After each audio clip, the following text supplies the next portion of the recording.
నమస్తే welcome to 95 news ముందుగా బులెటిన్లో హెడ్లైన్స్ చూద్దాం.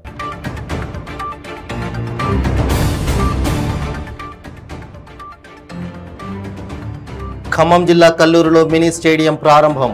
సెటిల్ ఆడి క్రీడాకారులను ఉత్సాహపరిచిన మంత్రులు.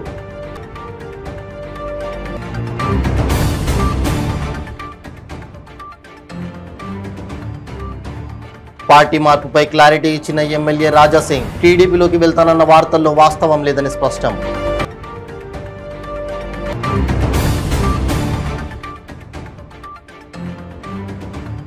కుమ్రం భీం ఆసిఫాబాద్ జిల్లాలో 2 మావోయిస్టులు అరెస్ట్. నిందితుల నుంచి 5 జిలేటిన్ 6, 15 డిటోనేటర్లు స్వాధీనం.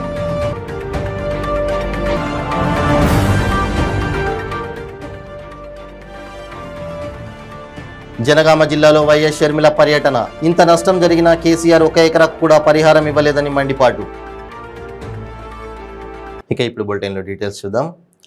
ఖమ్మం జిల్లా కల్లూరులో 3.40 కోట్లతో నూతనంగా నిర్మించిన మినీ స్టేడియంను రాష్ట్ర ఎక్సైజ్ క్రీడా శాఖ మంత్రి శ్రీనివాస్ గౌడ్ ప్రారంభించారు.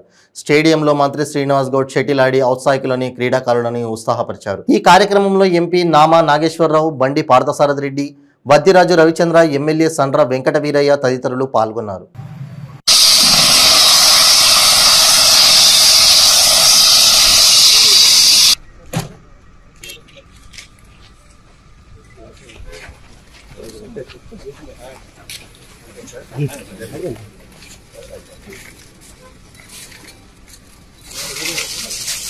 పద్ధతి, సభ్యత, సంస్కారం, ఒక నడవడి ఈయన చూసి చాలా మంది నేర్చుకుంటారు. ఈయన ఒక పాంప్లెట్ కొట్టించినా కూడా హైదరాబాద్ వస్తే మీరు ఏం పాంప్లెట్ కొట్టించినా మాకు మేము కొట్టించుకుంటాం అనే సందర్భాలు. మీరు ఎక్కడ ఏ ప్రోగ్రామ్ చేస్తున్నో మేము కూడా ఆ ప్రోగ్రామ్ చేస్తాం. మీరు కొత్త ఏం ఆలోచన వచ్చింది మాకు కూడా చెప్పు అని చెప్పి అడిగేటువంటి ఒక మంచి నాయకుడు మీకు ఇక్కడ ఉండడం అనేది నిజంగా కూడా మీ అదృష్టానికి భావిస్తూ, మరి వారు ఒక సీతారామ ప్రాజెక్ట్ తర్వాత ఈరోజు దశ అనేది మారిపోయింది. ఇలా భవిష్యత్తులో మనకు కృష్ణా, గోదావరి జిల్లాలు కూడా ఇక్కడ వచ్చేటువంటి అవకాశం. నిన్న రజనీకాంత్ గారు కూడా చెప్పారు, హైదరాబాద్ పోతే హైదరాబాద్, సింగపూరా, అమెరికానా అది ఎట్లయిపోయింది ఆయన అంటున్నారు. తెలంగాణలో ఏ మారుమూల గ్రామానికి పోయినా ప్రతి మారుమూల గ్రామంలో కూడా ఇక్కడ ఉన్నటువంటి ప్రగతి, ఇక్కడ ఉన్నటువంటి అభివృద్ధి దేశంలో ఎక్కడ లేదు. ఒక కులము, ఒక మతం అనేది లేకుండా, కులము మతం అనే భేదం లేకుండా అందరికి చేస్తామని చెప్పి గొప్ప నాయకుడు ఇలా మనకు దొరికిండు. కనుక ఈరోజు ఖమ్మం జిల్లా వాసులు, ముఖ్యంగా ఈ నియోజకవర్గ వాసులు ఆలోచన చేయాల్సిన అవసరం. ఎవరు మన వెంట ఉంటాడో, మన సమస్యలు పట్టించుకుంటాడో, అర్ధరాత్రి అప్పరాత్రి ఫోన్ చేస్తే పంపుతాడో, ఏ సమస్య ఉన్నా కూడా ఆ సమస్యను తీర్చేవాడు, వినేవాడు కూడా మనకు అవసరం లేదు. తీర్చే దమ్ము ఉన్నాడు, తీర్చే సత్తా ఉన్నాడు ఎవడు అనేది వాడు చూడాలి. చూడండి, పక్కన ఏ జిల్లాలో చూడండి, ఏ రాష్ట్రంలో చూడండి, తెలంగాణ ఏం జరుగుతుందని చెప్పి చూస్తున్నాం. ఇలా మన రాష్ట్రంలో ఉన్నట్లు ఎక్కడ లేదు. ఇక 10 సంవత్సరాల్లో మనం ఎక్కడో వెళ్ళిపోతాం. తెలంగాణ అంటేనే ఇట్లా కారు ఎదుర్కొని ఇది స్థాయికి ఎదిగిపోతాం మనం. ఇలా వైన్ షాప్లలో రిజర్వేషన్ ఇచ్చినంటే ఈ దేశంలో ఎవరైనా కానీ వైన్ షాప్లలో దళితులకు ఇటు వృత్తి, కులవృత్తి కనుక గౌడ్లకు కూడా రిజర్వేషన్ ఇవ్వాలనేటువంటి ఆలోచన ఎవరికైనా వచ్చిందా ఒకసారి ఆలోచన. కొందరు డబ్బున్న వాళ్ళు దిగుతారు, డబ్బు లేని వాళ్ళు దిగుతారు. కులం పేరు మీద, మతం పేరు మీద, పైసల పేరు మీద కులాలను చూస్తారు. కానీ ఇలా మనం ఎట్లా ఉండాలా, ఎవరి వైపు ఉండాలా ఆలోచిస్తాం. మన భవిష్యత్తు ఎట్లుండాలా ఆలోచిస్తాం. అదేవిధంగా మా ముఖ్యమంత్రి గారు పార్టీ మార్పుపై ఎమ్మెల్యే రాజాసింగ్ క్లారిటీ ఇచ్చారు. టీడీపీలోకి వెళ్తానన్న వార్తల్లో వాస్తవం లేదని, నాలాంటి వారిని ఎవరు ఏ పార్టీలోకి ఆహ్వానించారని ఆయన కుండబద్దలుగొట్టారు. తన మెంటాలిటీ ఒక మిజాయిబీ మినహా ఏ పార్టీకి సరిపోదన్నారు. బీజేపీలో నాపై సస్పెన్షన్ ఎప్పుడు ఎత్తేస్తారో తెలియదని బీజేపీ నేతలు మాట్లాడుతూనే ఉన్నారన్నారు. కేంద్ర మంత్రులు సైతం తనతో టచ్లో ఉన్నారని, ధైర్యంగా ఉండమని చెప్తున్నారని తెలిపారు. నిన్న మధ్యప్రదేశ్లో ఒక కార్యక్రమంలో నేను ఉండే. ఈవినింగ్ 6 o'clock నుంచి నైట్ 1 గంట వరకు ఆ సభలో, ఆ ర్యాలీలో ఉండే. మంచి కార్యక్రమం ఉండే. ఒక వార్త నిన్న క్లిక్ అయింది, రాజాసింగ్ చేరుతున్న టీడీపీలో. అట్లాంటి ఏం ఆలోచన లేదు. ఎందుకంటే నేను టీడీపీలో పోవాలని ఎప్పుడు కూడా ఆలోచన చేయలేదు. నా మెంటాలిటీకి ఏ పార్టీ కూడా మ్యాచ్ కాదు. ఎందుకంటే ఫస్ట్ నేను ప్రిఫరెన్స్ ఇచ్చేది నా హిందూ ధర్మం గురించే కార్యక్రమం చేయాలని, ధర్మ సేవనే చేయాలని నా ఒక ఉద్దేశం ఉంటుంది. నాలాంటి వ్యక్తులకి ఏ పార్టీ వాళ్ళు కూడా తీసుకోరు, బీజేపీ తప్ప. ఓకే, సస్పెన్స్ అయినా ఇంకా ఎప్పుడు సస్పెన్షన్ తీసేస్తారు అది ఇంకా చెప్పలేం. కానీ బండి సంజయ్ గారు, భారతీయ జనతా పార్టీ అధికారులు నా ఎంబడి ఉన్నారు, టెన్షన్ పడకు మేము ఉన్నాం అని ఒక హామీ, పెద్ద హామీ వాళ్ళు ఇస్తారు. కేంద్ర మంత్రులు ఉన్నారు, నేనున్నాం నీ ఎంబడిని, చాలా మంచి సపోర్ట్ నాకు చేస్తారు. నిన్న కూడా ఒక కేంద్ర మంత్రి కార్యక్రమమే ఉండే, వాళ్ళ కార్యక్రమంలోనే వెళ్ళిన ప్రహ్లాద్ పటేల్ గారు. నా ఆలోచన టీడీపీలో వెళ్ళాలని ఎట్లాంటి ఏమీ లేదు. నేను బీజేపీలోనే ఉన్నాను.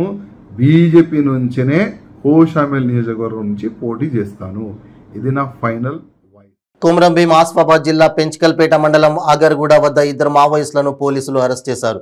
పెంచకల్పేట మండలం జిల్లెడ గ్రామానికి చెందిన కోట ఆనందరావు, నల్గొండ జిల్లా మునుగోడుకు చెందిన చెన్నగోని గణేష్లను అరెస్ట్ చేశారు. నిందితుల నుంచి 5 జిలెటిన్ స్టిక్స్, 15 డిటోనేటర్లు, పార్టీ ధృవపత్రాలు, 2 సెల్ ఫోన్లు, మోటార్ సైకిల్ స్వాధీనం చేసుకున్నారు. కాగజ్ నగర్ రూరల్ పోలీస్ స్టేషన్లో జిల్లా ఎస్పీ సురేష్ కుమార్ ప్రెస్ మీట్లో వివరాలను వెల్లడించారు.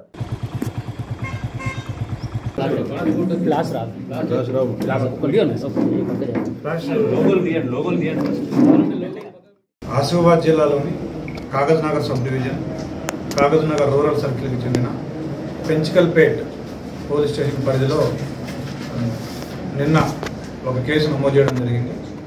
ఇది ఈఐపిఏ కేసు. దీనికి సంబంధించి వివరాలు ఏంటంటే, A1 Kota Anandarao son of Mallesh, ఈయన జిల్లెడ గ్రామానికి చెందినతను, మురళిగూడ గ్రామ పంచాయతీ, పెంచకల్పేట మండలం. ఈయన గత కొంతకాలంగా హైదరాబాద్ వేదికగా ఉండి నిషేధిత మావోయిస్టు పార్టీతో సన్నిహితంగా ఉండి, అందులో ఉన్న వ్యక్తులతో సన్నిహితంగా ఉండి వాళ్ళ కోసం ఈయన రిక్రూట్మెంట్ చేపట్టి యువకుల్ని, చదువుకునే యువకులు కానీ పనిచేసుకునే యువకులు కానీ ఆకర్షించాలనే ఉద్దేశంతో ఉన్నాడు. ఇతను కుల నిర్మూలన సమితి, ఇంకా గతంలో జనశక్తి, ఇట్లాంటి వాటిలో కూడా గతంలో పనిచేస్తున్నాడు. ఆ విప్లవ దాంతో ఈయన గణేష్, చెన్నగోని గణేష్ అనే అతను, ఇతను మునుగోడు ఏరియాకి చెందిన వ్యక్తి. మునుగోడు ఏరియాలో కొర్లకుంట గ్రామానికి చెందిన వ్యక్తి. ఇతను హైదరాబాద్లో చదువుకుంటుండగా ఇతను ఇతను క్యాటరింగ్లో పరిచయం కావడం జరిగింది. ఆ పరిచయం అయినప్పుడు ఈ ఆనంద్ మాటలకి ఇతను ఆకర్షితుడై ఒక 15 రోజుల క్రితం మావోయిస్టు పార్టీ ఛత్తీస్గఢ్లోకి వెళ్ళి అక్కడ ఉన్నటువంటి నాయకులను కలిసి ఒక 4-5 రోజులు పార్టీతో గడిపి మళ్ళీ వెనకొచ్చి రావడం జరిగింది. తర్వాత మాకు వచ్చిన సమాచారం మేరకు మేము అతన్ని అదుపులో తీసుకుని ప్రశ్నించగా అతను జరిగినంత వాస్తవం అని చెప్పినాడు.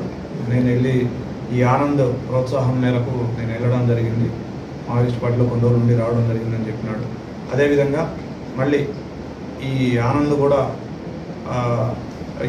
అదే విషయం చెప్పినాడు. అయితే దీనికంటే ముందు మనకి వీళ్ళు నిన్న సాయంత్రం వీళ్ళు మనకి బెజ్జూరు అటవీ ప్రాంతంలో మళ్ళీ ఒకసారి దళాన్ని గెలవడానికి వెళ్తున్నప్పుడు మాకు మా పోలీస్ పార్టీ.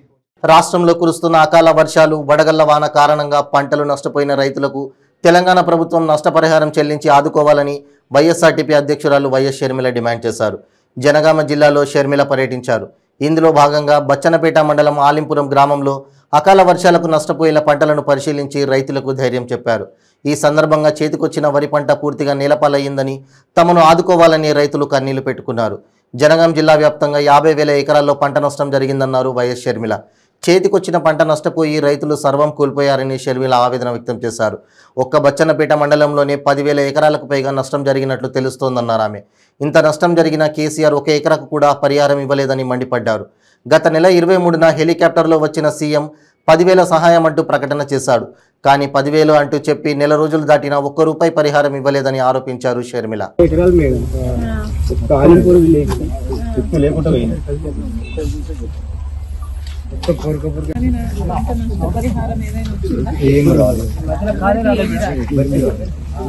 గవర్నమెంట్ వచ్చిన కానీ నష్టపరిహారం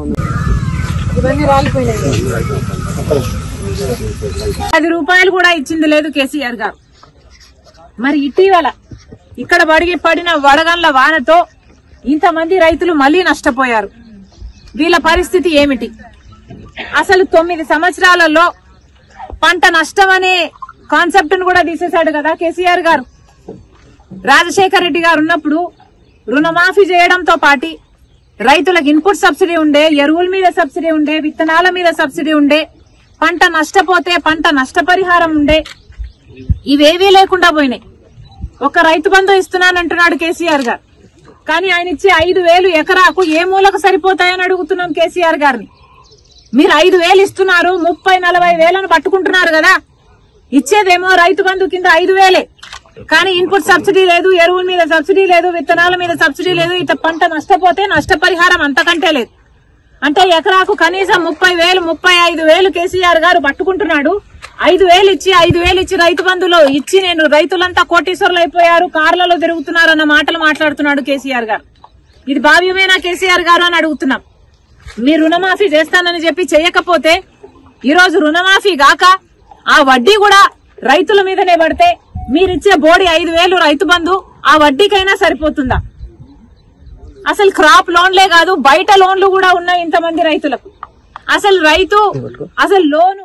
టీడీపీ నాయకులు ఎన్ని అసత్య ప్రచారాలు చేసినా నమ్మే పరిస్థితిలో రాష్ట్రంలో ప్రజలు లేరని నరసరావుపేట ఎమ్మెల్యే గోపిరెడ్డి శ్రీనివాసరెడ్డి అన్నారు. నరసరావుపేట వైసీపీ కార్యాలయంలో జరిగిన విలేకరుల సమావేశంలో ఆయన మాట్లాడారు. ఏప్రిల్ 7వ తేదీ నుండి రాష్ట్ర వ్యాప్తంగా 15 రోజుల్లో 1 కోటి కుటుంబాలకు పైగా జగన్ అందిస్తున్న సంక్షేమ అభివృద్ధి గురించి వివరించామని, 80 లక్షలకు పైగా మిస్డ్ కాల్స్ జగనన్న సంపూర్ణకు మద్దతు తెలిపారన్నారు.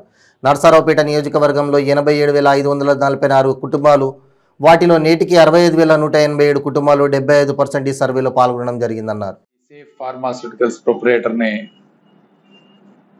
అరెస్ట్ చేయడం, నరసరావుపేటని కేంద్రీకరణ చేయడం. హరమంద్ర బాబుకి మరి తెలివి ఉందో, మరి బుద్ధి ఉందో, జ్ఞానం ఉందో నాకు అర్థం కాదు. ఇది అసలు ఎక్కడ ఏ కాన్స్టిట్యున్సీలో ఉంది? అసలు ఈ సేఫ్ ఫార్మాస్యూటికల్స్ కి నరసరావుపేటకి ఏమిటి సంబంధం? అది సత్తెనపల్లి కాన్స్టిట్యున్సీలో ఉంది ఆ ఫార్మాస్యూటికల్ కంపెనీ. దాన్ని మొట్టమొదట 18 మంది డాక్టర్లు నరసరావుపేటలో అట్లానే చుట్టుపక్కల ప్రాంతాల్లో పట్టణాల్లో ఉన్న కొంతమంది డాక్టర్లు అందరూ కలిసి ఏర్పాటు చేసుకోవడం జరిగింది. ఆ తర్వాత కోడెల శివప్రసాదరావు గారి కుటుంబం చేతుల్లోకి వెళ్ళిందనేది అందరికీ తెలిసిన విషయం. తర్వాత దాన్ని ఏం చేసి 19 తర్వాత సనగల శ్రీధర్ రెడ్డి, తాడిపర్తి గోవిందరెడ్డి నలుగురు కలిసి దీన్ని కొనుగోలు చేసిన ఈ నరసరావుపేట, అది సత్తెనపల్లి కాన్స్టిట్యున్సీలో ఉంది. దానికి సత్తెనపల్లి నరసరావుపేట మధ్యలో ఉంది. అయినా జియోగ్రఫికల్ గా అది సత్తెనపల్లి కాన్స్టిట్యున్సీలో ఉంది. కాంగ్రెస్ పార్టీకి లింక్ చేయటం. మూడోది గోపిరెడ్డి శ్రీనివాసరెడ్డి పర్యవేక్షణలో జరుగుతుందంట ఇది. అంటే ఈయనకి ఇంకా వేరే పని పాటలేదు. ఇక్కడ ఉన్నాడు కదా అని పోయి అక్కడ దిగి ఒక 2 ఫోటోలు దిగటం, మాట్లాడటం, వాయిస్ ఇవ్వటం. ఏది మాట్లాడినా వైఎస్ఆర్ కాంగ్రెస్ పార్టీ మీద మాట్లాడటం, లేకపోతే గుడ్డగాలు చేయటం. అంటే చివర 2 అక్షరాలు ఉంటే వైఎస్ఆర్ కాంగ్రెస్ పార్టీ ఆయన, లేదా గోపిరెడ్డి శ్రీనివాసరెడ్డి అనుచరుడు, లేదా గోపిరెడ్డి శ్రీనివాసరెడ్డి పర్యవేక్షణలో కనుసన్నలో జరుగుతుందంట. దానికి ఒక ఫార్మాస్యూటికల్ లాస్ ఉంటాయి, రూల్స్ ఉంటాయి, దానికి ఒక బోర్డు ఉంటుంది, మెడికల్ బోర్డు. దాని దగ్గర పర్మిషన్లు తెచ్చుకోవాలి, డ్రగ్ కంట్రోలర్ ఆఫ్ ఇండియా వాళ్ళు పర్మిషన్ అవ్వాలి, DCI పర్మిషన్లు ఇవ్వాలి. ఇప్పుడు ఒక షార్ట్ బ్రేక్. ಕೆಂಪು ರೂಬಿ, ಮುತ್ಯಂ ಪೆರ್, పగడం కోరల్, పచ్చ యమరాల్, కనకపుష్య రాగం ఎల్లో సఫైర్, వజ్రం డైమండ్, నీలం బ్లూ సఫైర్, గోమేధికం హెసోనైట్, వైఢూర్యం క్యాట్సై. రత్నాల్లో మహత్యం ఏమిటి? రత్నం పెడితే తలరాత మారుద్దా? రత్నం మారితే రంగు పడుద్దా?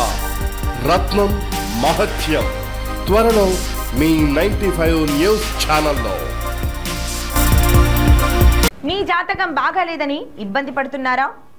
మీరు అనుకున్న పనులు జరగడం లేదా? నిత్యం సమస్యలతో సతమతమవుతున్నారా? మరి ఇంకెందుకు ఆలస్యం?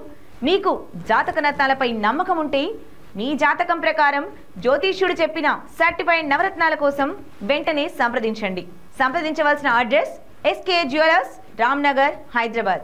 నెంబర్ 9640261234. మీ పెళ్లి రోజు, పుట్టినరోజులు, మరే ఇతర శుభ కార్యక్రమాలకైనా మీ బంధువులకు, శ్రేయోభిలాషులకు శుభాకాంక్షలు చెప్పాలనుకుంటున్నారా? మీ ఇంట్లో జరిగే శుభకార్యాలను టీవీలో చూడాలనుకుంటున్నారా? అయితే ఆలస్యం ఎందుకు? 95 న్యూస్ అందిస్తుంది మీకు ఆ అద్భుతమైన అవకాశం. ఆలస్యం ఎందుకు? స్క్రీన్ పై కనిపించే ఈ నంబర్కు వెంటనే డయల్ చేయండి. మీరు చెప్పే శుభాకాంక్షలు ప్రత్యక్ష ప్రసారంలో చూడండి. మీరు డయల్ చేయవలసిన number 9912696750. Welcome back to 95 news. Super star Rajinikanth చేసిన వ్యాఖ్యలకు మంత్రి రోజా కౌంటర్ ఇచ్చారు. రజనీకాంత్కు తెలుగు రాష్ట్రం రాజకీయాలపై అవగాహన లేదని చురకలంటించారు. మంత్రి రోజా మీడియాతో మాట్లాడుతూ రజనీకాంత్ వ్యాఖ్యలతో ఎన్టీఆర్ ఆత్మ కూడా బాధపడుతుందన్నారు. రజనీకాంత్తో చంద్రబాబు అబద్ధాలు చెప్పించారన్నారు. ఎన్టీఆర్ ఏమన్నారో రజనీకాంత్కు వీడియోలు ఇస్తానని ఎన్టీఆర్పై దారుణంగా కార్టూన్లు వేసి అవమానించిన వ్యక్తి చంద్రబాబు అన్నారు. రజనీకాంత్కు తెలుగు రాష్ట్రం రాజకీయాలపై అవగాహన లేదని, రజనీకాంత్ వ్యాఖ్యలతో ఎన్టీఆర్ ఆత్మ కూడా బాధపడుతుందన్నారు. ఎన్టీఆర్ అభిమానులను బాధపెట్టేలా రజనీకాంత్ మాట్లాడారని అన్నారు. చంద్రబాబు లేనప్పుడే హైదరాబాద్ అభివృద్ధి చెందిందని, విదేశాల్లో తెలుగువారు ఉద్యోగాలు పొందడానికి కారణం వైఎస్ఆర్ అన్నారు.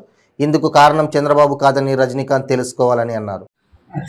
నిజంగా చాలా హాస్యాస్పదంగా ఉంది నిన్న రజనీకాంత్ గారు మాట్లాడిన మాటలు చూస్తుంటే. ఎందుకంటే రజనీకాంత్ గారు ఒక సూపర్ స్టార్ గా అందరూ ఇష్టపడే ఒక హీరో. అండ్ ఆయన సినిమాలు అంటే అందరం కూడా పడి చూస్తాం. కానీ నిన్న ఆయన మాట్లాడిన మాటలు చూస్తుంటే తెలుగు రాష్ట్రాల గురించి అవగాహన లేక మాట్లాడుతున్నారా, లేకపోతే చంద్రబాబు నాయుడు పిలిచాడు కాబట్టి అది చంద్రబాబు నాయుడు భజన సభగా మార్చేదానికి ఆయన ఇచ్చిన స్క్రిప్ట్ మాట్లాడారా అనేది నాకైతే అర్థం కాలేదు. ఎందుకంటే ఇప్పుడు ఒకరు మనం పిలిచినప్పుడు ఆ ప్రోగ్రాంకి వెళ్తే ఆ ప్రోగ్రాం ఏంటి, దాని గురించి మనం ఏం మాట్లాడుతున్నామని ఒకసారి ఆలోచించుకోవాలి. లేదు అంటే ప్రజల్లో నవ్వుల పాలవుతాం. నిన్న శత జయంతి ఉత్సవాలు చేశారు. ఓకే, మనకి రజనీకాంత్ గారు ఏం ఫస్ట్ టైం కాదు రావటం. అంతకుముందు కూడా ఏ విధంగా తెలుగుదేశం పార్టీ మీటింగ్లకి ఆయన రావటం అనేది మామూలే. సో ఎన్టీఆర్ వెన్నుపోటు పొడిచిన తర్వాత అవన్నీ మనం చూసాము, అది వేరే విషయం. కానీ నిన్న వచ్చిన విషయంలో చంద్రబాబు నాయుడుకి విజన్ ఉన్న నాయకుడు ఈరోజు ఆయన శత జయంతి ఉత్సవాలు చేయడం చూసి ఎన్టీఆర్ గారు చాలా హ్యాపీగా ఫీల్ అవుతారు, పైనుంచి ఆయన ఆశీర్వదిస్తారు అని చెప్పడం అసలు హాస్యాస్పదం. ఎందుకంటే ఈరోజు ఎన్టీఆర్ చావుకి కారణం ఎవరు? చంద్రబాబు నాయుడు. ఎన్టీఆర్ గారు ప్రధానమంత్రి అయ్యే ఛాన్సెస్ ఉన్నాయి, అలాంటి వ్యక్తిని ఈ విధంగా వెన్నుపోటు పడిచి చంపేశాడని అందరూ కూడా మాట్లాడుకుంది మనమే విన్నాం. అండ్ ఎప్పుడైతే ఆయన వెన్నుపోటు పొడిచారో అప్పుడు తన గురువు గారి పత్రికలో ఈ విధంగా ఎన్టీఆర్ గురించి బట్టలు లేకుండా ఇలాంటి అనేక కార్టూన్లు వేసి ఆయన్ని అవమానించి ఈ రోజు ఆయనకి శత జయంతి ఉత్సవాలు చేస్తున్నాను చంద్రబాబు నాయుడు గొప్పోడు అంటే ఎవరు నమ్ముతారు? ఈరోజు నేను సూటిగా అడుగుతున్నాను రజనీకాంత్ గారిని, నిజంగా చంద్రబాబు నాయుడు ఎన్టీఆర్ గారిని వెన్నుపోటు పొడిచిన విషయం మీకు తెలీదా? ఆయన గెలుచుకున్న ఎమ్మెల్యేలే ఆయనకి రివర్స్ అయి అసెంబ్లీలో ఆయనకి కనీసం మైక్ కూడా ఇవ్వకుండా ఆయన ఏడుస్తూ అసెంబ్లీ నుంచి బయటకు వచ్చింది మీకు తెలీదా? లేదంటే ఎన్టీఆర్ గారు ఆ తర్వాత మీటింగ్ పెట్టి నా అల్లుడు చంద్రబాబు నాయుడు పెద్ద దొంగ, తడిగుడ్డలతో గొంతులు కోస్తాడు, జామాతా గ్రహం అని చెప్పింది మీరు వినలేదా? వినలేదంటే నేను సీడీలు పంపిస్తాను, ఒకసారి చూడండి. ఎందుకంటే ఎన్టీఆర్ లాంటి గొప్ప వ్యక్తి అందరికీ తెలుసు, మీరు చెప్పాల్సిన అవసరం లేదు. ఈ రోజు ఏదో యుగ పురుషుడు, ఆయన అసెంబ్లీలో అద్భుతంగా స్పీచ్లు ఇస్తారు. సో అలాంటి వ్యక్తికి ఇప్పుడు భారతరత్న ఇప్పించడానికి చంద్రబాబు నాయుడు ప్రయత్నిస్తున్నాడు.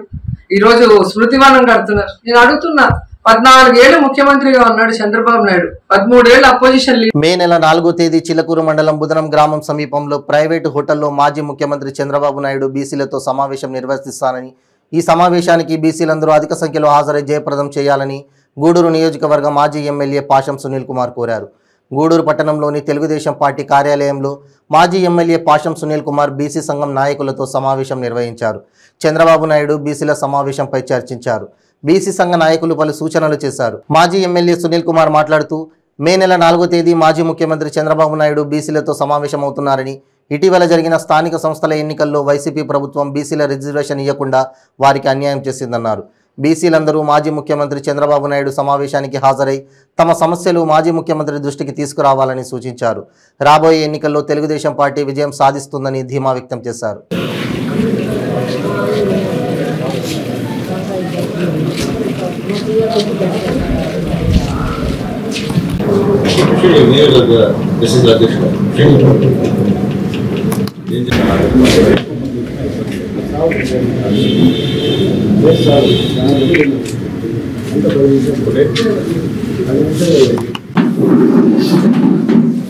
ఈ నెల రేపు నెల 4వ తేదీ A5 హోటల్లో బీసీ కులాలతో మన నాయకుడు నారా చంద్రబాబు నాయుడు గారు ముఖాముఖిగా అందరితో మాట్లాడదలుచుకున్నారు. కాబట్టి గూడూరు నియోజకవర్గంలోని బీసీ అందరూ కూడా ఖచ్చితంగా ఆ కార్యక్రమానికి అటెండ్ కాండి. అలాగే ముఖ్యంగా పెన్షన్ ఆల్రెడీ చెప్పుకుంటాడు, ఇక్కడ బీసీ రిజర్వేషన్ అనేది మండల ఎలక్షన్స్ ఎక్కడ కూడా కనిపించే ఉనికి లేదు. బీసీలకి ఎన్ని సీట్లు అనేది కూడా దిక్కుమొక్కలు ఒక సీట్ ఎంపీటీసీ ఒక సీట్ ఇచ్చారు, అంతే కదా. ఎంపీటీసీ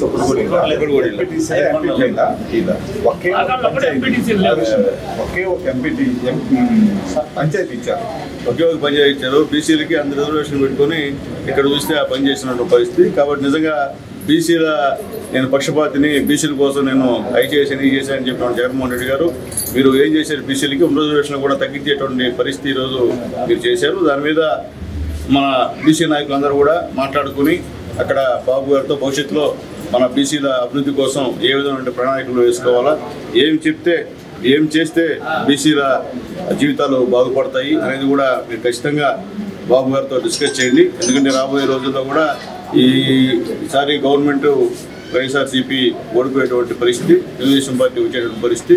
కాబట్టి ఖచ్చితంగా ఈ గవర్నమెంట్లో బీసీల కోసం ప్రత్యేకమైన అజెండా ఒకటి తయారు చేసి బీసీల కోసం ప్రత్యేక బడ్జెట్ కూడా కేటాయిస్తే బాగుంటుందని చెప్పి డిమాండ్ చేయమని చెప్పి డిమాండ్ చెప్పడం వినతి పత్రం ఇవ్వాలని చెప్పి బీసీలందరూ కూడా రిక్వెస్ట్ చేస్తూ మరొకసారి ఈ యొక్క మీటింగ్ ఆర్గనైజ్ చేసినటువంటి జిల్లాధికారి ప్రతినిధి చంద్రబాబు గారికి ప్రత్యేకమైన ధన్యవాదాలు చేస్తాను.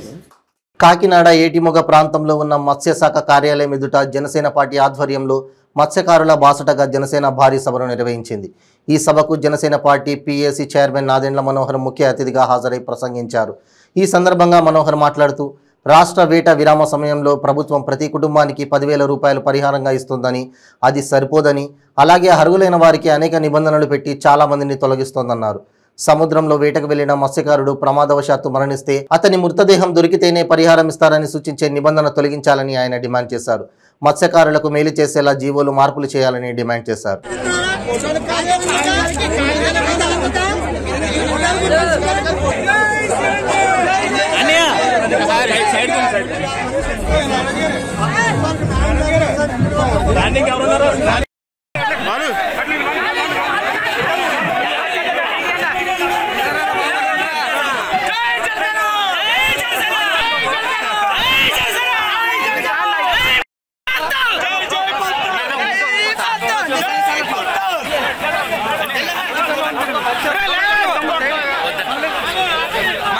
పేట గ్రామం చీపురుపల్లి నియోజకవర్గంలో 22వ తారీఖున గ్రామంలో మా జనసేన పార్టీకి సంబంధించిన సింపథైజర్స్ గడప గడపకి వాలంటీర్లు, స్థానిక ఎంపీపీ గారు వాళ్ళందరూ వచ్చినప్పుడు వాళ్ళ ఇంటి దగ్గర స్టిక్కర్ అంటించదనే మాట వాళ్ళు చెప్పడం జరిగింది. ఎందుకు స్టిక్కర్ అంటించదన్నారో కూడా ప్రజలకి తెలియాలి. నేను ఎప్పటి నుంచో చెప్తున్నాను, ఈ ముఖ్యమంత్రికి పబ్లిసిటీ పిచ్చితోటి సమాజంలో రెచ్చగొట్టే విధంగా, ఒక డివిజన్ తీసుకొచ్చే విధంగా గ్రామాల్లో కొట్టుకునే పరిస్థితి తీసుకొచ్చాడు ఈ ముఖ్యమంత్రి. ఈ రోజున వాళ్ళు వ్యతిరేకించింది దేనికోసం అంటే భయంకరంగా కరప్షన్ ఉంది. ఆధార్ కార్డు కోసం, రేషన్ కార్డు కోసం 3,000 రూపాయలు తీసుకున్నారు మొన్న. ఒక ఇల్లు నిర్మాణం, ఇదే జగనన్న కాలనీ ఇల్లు నిర్మాణంలో భాగంగా 1,80,000 రూపాయలు కేంద్ర ప్రభుత్వం ఇచ్చిన నిధులు వీళ్ళ ద్వారా వెళ్తుంటే 30,000 రూపాయలు తీసుకున్నారు స్థానికంగా గ్రామంలో. సో డబ్బులు మేము ఈ విధంగా ఇచ్చినప్పుడు మేము ఎందుకు స్టిక్కర్ పెట్టాలని వీళ్ళు నిలదీసినందుకు కక్ష కట్టి పొరుగు గ్రామాల నుంచి కూడా ఇంకో 10 మంది తెప్పించుకుని 40 మంది మా జనసేన పార్టీ సింపథైజర్స్ పైన దాడి చేసి, వాళ్ళు మొన్న జరిగిన యువశక్తి కార్యక్రమం ఏదైతే మేము రణస్థలంలో చేశామో అందులో కూడా వీళ్ళు చాలా బలంగా పాల్గొన్నారు. యువత అంతా కూడా మీసాల సాయి, రామకృష్ణ వీళ్ళందరికీ తీవ్రమైన గాయాలు తగిలినాయి. వాళ్ళని ఇప్పుడే హాస్పిటల్లో పరామర్శించాను. సూపరింటెండెంట్ గారితో, డిసిహెచ్ఎస్ గారితో కూడా నేను మాట్లాడాను. ఒక అబ్బాయికి ఇన్ఫ్యాక్ట్ ఇప్పుడు సర్జరీకి తీసుకెళ్లారు. కాళ్ళు చేయి రెండు ఇరిగిపోయినాయి, మల్టిపుల్ ఫ్రాక్చర్స్ ఉంటే ఇప్పుడు సర్జరీకి తీసుకెళ్లారు ఇంకో అబ్బాయిని. ఇంకా ఇద్దరు తీవ్రంగా గాయపడ్డారు.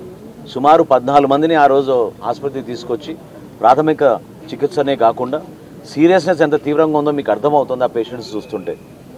4గురికి ఈ విధంగా గాయాలు అయిన తర్వాత కూడా మరి పోలీసు యంత్రాంగం ఎందుకు సరైన రీతిలో స్పందించలేదో మాకు అర్థం కావట్లేదు. ఎందుకంటే 2 రోజుల క్రితం ఎప్పుడైతే వీరు ప్రశ్నించారో అదే రోజు వీళ్ళు భయపడి బహుశా దాడి చేస్తారేమో అనే ఆలోచనతో ఎన్టీఆర్ జిల్లా మైలవరంలో గంజాయి అక్రమ రవాణా చేస్తున్న 2 వ్యక్తులను పోలీసులు అదుపులోకి తీసుకున్నారు.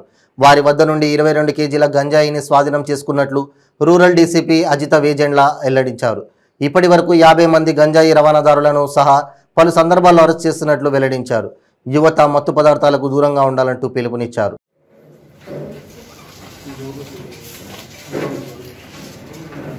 అందరూ మైలవరం పోలీస్ స్టేషన్స్కి వచ్చినందుకు there is one NDPS Act case on which we want to give further information on it. So DGP sir Shri KV Rajendra Reddy garu IPS గారి ఆదేశాల మేరకు మన పోలీస్ కమిషనర్ శ్రీ కాంతి రాణా టాటా సార్ సూచనల మేరకు మద్యం అక్రమ రవాణా మరియు నిషేధిత మత్తు పదార్థాలు వంటి వాటిపై అసాంఘిక కార్యకలాపాలు నివారించేందుకు పటిష్టమైన నిఘా ఏర్పాటు చేయడం జరిగింది. సో ఈ నేపథ్యంలో 28 ఏప్రిల్న మైలవరం సర్కిల్ ఇన్స్పెక్టర్ మోహన్ గారు మరియు ఎస్ఐ ధర్మరాజు గారి ఆధ్వర్యంలో ఒక టీం ఫామ్ అయ్యి వచ్చిన సమాచారం మేరకు మైలవరం పోలీస్ స్టేషన్ పరిధిలోని బైపాస్ రోడ్లో చిన్నగూడెం వెళ్లే దారిలో అక్కడ ఉన్న ఒక చెరువు, మట్టి రోడ్లో ఉన్న చెరువు దగ్గర గంజాయి అక్రమ రవాణా చేస్తున్నట్లు సమాచారం అందింది.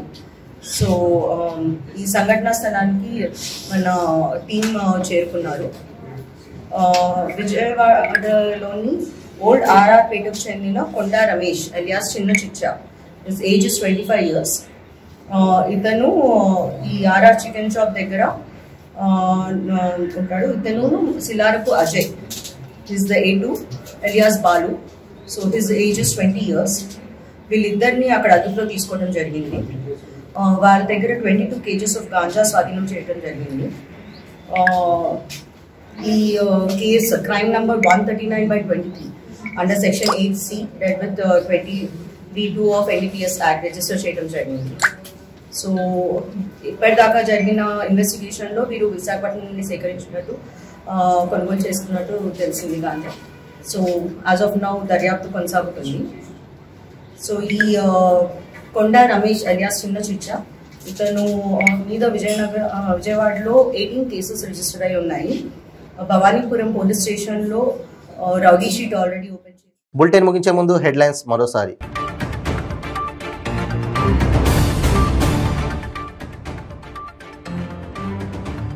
ఖమ్మం జిల్లా కల్లూరులో మినీ స్టేడియం ప్రారంభం.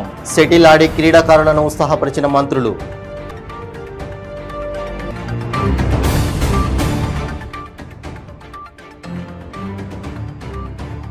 పార్టీ మార్పుపై క్లారిటీ ఇచ్చిన ఎమ్మెల్యే రాజాసింగ్. టీడీపీలోకి వెళ్తానన్న వార్తల్లో వాస్తవం లేదని స్పష్టం.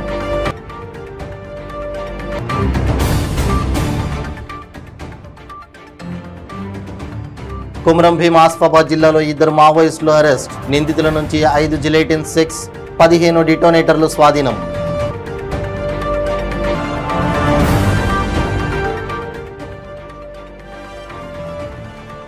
జనగామ జిల్లాలో వైఎస్ షర్మిల పర్యటన. ఇంత నష్టం జరిగినా కేసీఆర్ 1 ఎకరాకు కూడా పరిహారం ఇవ్వలేదని మండిపాటు. ఇవి బులెటిన్ అప్డేట్స్. మరిన్ని అప్డేట్స్ కోసం చూస్తూనే ఉండండి నైట్ 5 న్యూస్. ప్రతి క్షణం ప్రజాక్షేమం కోసం. నమస్తే.